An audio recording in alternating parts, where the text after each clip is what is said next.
मुकेश भैया आहो देखा कोनो सखी सखी से कहतिया का कहते हो सुना सुनावा। अरे आज के बिटहनी अरे आज के बिटहनी कई तरीका बतिया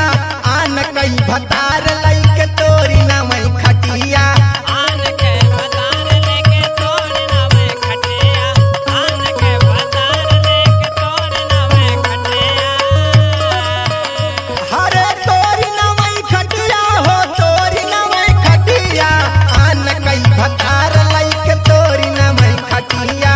आन के भतार लेके तोड़ ना मैं खटिया आन के भतार लेके तोड़ ना मैं खटिया।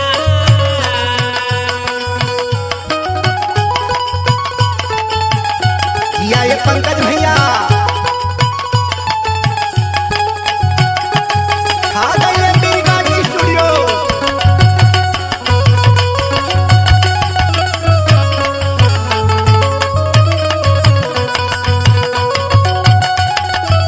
और औरतिया कहतिया का कहतिया का कहतिया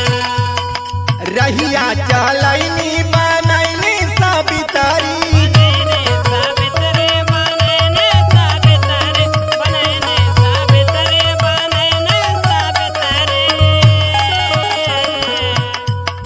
पुछला पे कहनी हम है पवितरी हम है पाबितरे हम है पाबितरे हम है पाबितरे हम है पाबितरे।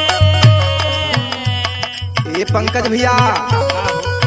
और औरतिया कहतिया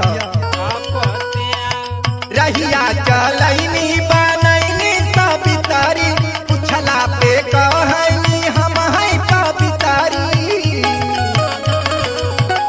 हरे दूसर के हु पूछे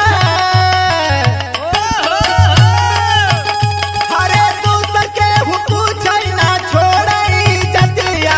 आन कई भतार लइके तोरी ना मई खटिया आन के भतार लेके तोड़ ना मैं खटिया आन के भतार लेके तोड़ ना मैं खटिया अरे तोड़ ना मैं खटिया तोड़ ना मैं खटिया तोड़ ना मैं खटिया आन के भतार लेके तोड़ ना मैं खटिया आन के भतार लेके तोड़ ना मैं खटिया।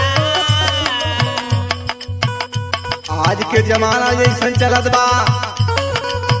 वह औरतिया देख के कहतिया का कहतिया अब जानी मुखिया तब हो रहरी बताने उठे आया का बहारे बताने उठे आया का बहारे खूब मजा लेनी हो जा